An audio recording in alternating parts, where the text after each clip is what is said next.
जय श्री राम। मेरे प्यारे भारतवासियों, मैं चंद्रशेखर प्रसाद। मेरी कविता क्या प्रभु राम से रावण था भला। अगर आप राम भगवान के भक्त हैं या आप उनको अच्छी तरह से जानना चाहते हैं तो मेरी इस कविता को अंत तक दिल से सुने और प्रभु की आप पर बहुत कृपा बरसेंगी। तो इस कविता को लिखने का मेरा खास उद्देश्य है, लेकिन मैं इस कविता के अंत में आपको वो सारी बातें बताऊंगा। पहले कृपया मेरी इस कविता को सुने। कुछ विचारहीन लोगों का बेहुदा तर्क कुतर्क है चला, जो कि गलत है कहना प्रभु राम से रावण था भला। कुछ विचारहीन लोगों का बेहुदा तर्क कुतर्क है चला, जो कि गलत है कहना प्रभु राम से रावण था भला। कितने सीधे साधे इंसानों को अपनी बातों से छला है, अच्छे को बुरा बुरे को अच्छा सिद्ध करना इनकी कला है। राज सिंहासन का त्याग कर पिता के वचन निभाने को 14 साल बने रहे बनवासी, जंगल जंगल ठोकर खाने को। महाराजा बनने के खातिर भाई बाप का करते बद, वाह वाह रे पूज्य रघुवंशी, गेंद की तरह घुमाते रहे राजपथ। महाराजा बनने के खातिर भाई बाप का करते बद, वाह वाह रे पूज्य रघुवंशी, गेंद की तरह घुमाते रहे राजपद। सुपनखा आई बनकर उपवंती, प्रभु राम को रिझाने के लिए मजबूरन नाक काटना पड़ा था चरित्र धन बचाने के लिए। सुपनखा आई बनकर उपवंती, प्रभु राम को रिझाने के लिए मजबूरन नाक काटना पड़ा था चरित्र धन बचाने के लिए। भेष बदल कर आया था, सती को धोखे से लाया था, यूं ही मां सीता को कुछ नहीं कर पाया था। सतीत्व के सत से सती ने रावण को काल दिखाई थी, नरयुत्तम थी मां सीता, लंका की पटरा निपट ठुकराई थी। सतीत्व के सत से सती ने रावण को काल दिखाई थी, नरयुत्तम थी मां सीता, लंका की पटरानी पत ठुकराई थी। रावण था क्रूर दुराचारी, उसके लिए थी मात्र भोग विलास की वस्तु धरती की सभी नारी। संतों का करता बद, कहता मेरा नाम भज, जो नहीं माना डर धड़ से अलग करता सर। जात पात का भेद न जाने, शूद्र सबरी का जूठन खाने वाला, राजा होकर एक नारी के लिए समुद्र में सेतु बनाने वाला। बाली था नीच बेईमान, सुग्रीव का राज और पत्नी छीना, जो कि थी पुत्र वधू समान, इसलिए प्रभु ने मारे छिप बाण, ब्रह्मा के वरदान का रहे मान। जिसने पिता धर्म के बाद पत्नी धर्म भी निभाए थे, राज धर्म के खातिर पत्नी को वन पहुंचाए थे।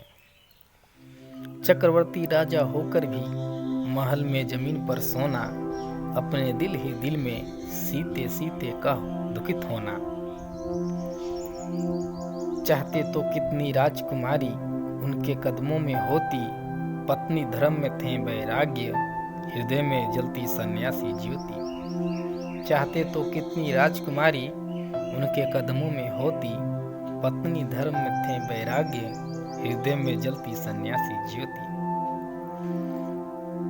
राज धर्म में बाधा ना बनूं, सीता माँ ने नहीं की थी सवाल, अपने पति और राष्ट्र खातिर दोष देने का नहीं आया ख्याल।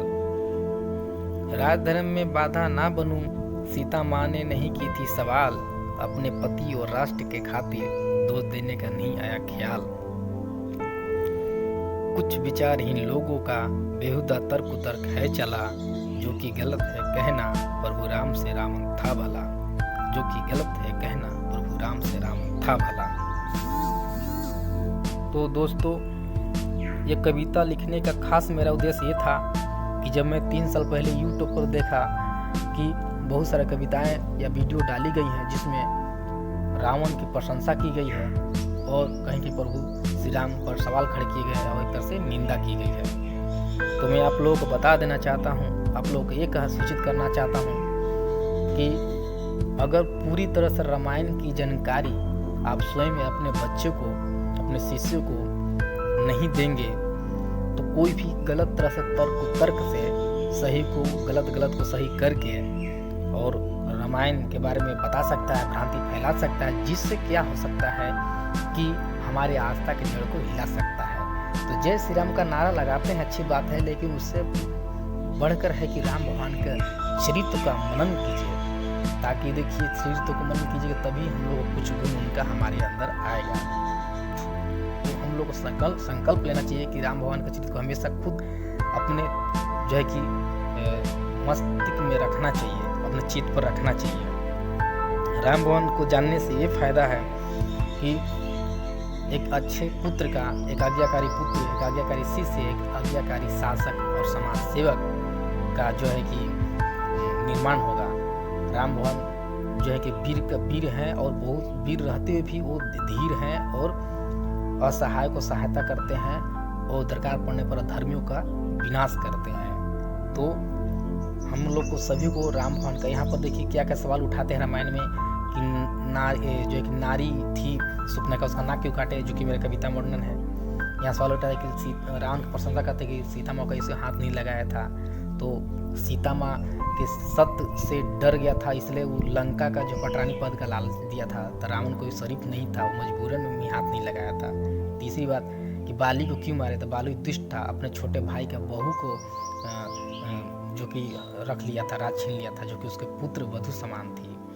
तो इस तरह से सबसे बड़ी बात है कि देखिए रामायण में देखिए मैंने जो एक दूसरे के लिए सिफारिश किया जा रहा है, रिक्वेस्ट किया जा रहा है कि आप मैंने जो कि विनती किया जा रहा है कि आप रख लीजिए राजपद, आप रख लीजिए, जो कि आज के युग में से कभी भी युग में देखिए कि राजपद के लिए भाई बाप तक का वध कर देते हैं। तो रामायण का ऐसा स्रोत है मनुष्य का आदर्श का, उच्च मूल्यों का ऐसा है कि जिसका जो कि कोई दूसरा तोड़ ही नहीं है। इसलिए रामायण हर एक इंसान के लिए जरूरी है, हर एक इंसान को जानना जरूरी है। तो मेरी वीडियो देखने के लिए बहुत बहुत धन्यवाद। और मुझे जो कि आपका आशीर्वाद चाहिए और भी आशीर्वाद चाहिए, और मुझसे गलती कुछ हो तो क्षमा चाहते हैं। और मेरी वीडियो को जो है कि लाइक कीजिए, कमेंट कीजिए, शेयर कीजिए और मेरे चैनल को सब्सक्राइब कीजिए, ताकि मुझे और उत्साह मिले और मैं इसी तरह हर चीज़ पर और बढ़िया से सरल भाषा में आप लोगों के सामने जो कि रख सकूं और आप लोगों को जानने पर, सोचने पर विवश कर सकूं, उत्प्रेरित कर सकूं। तो बहुत बहुत धन्यवाद। जय श्री राम।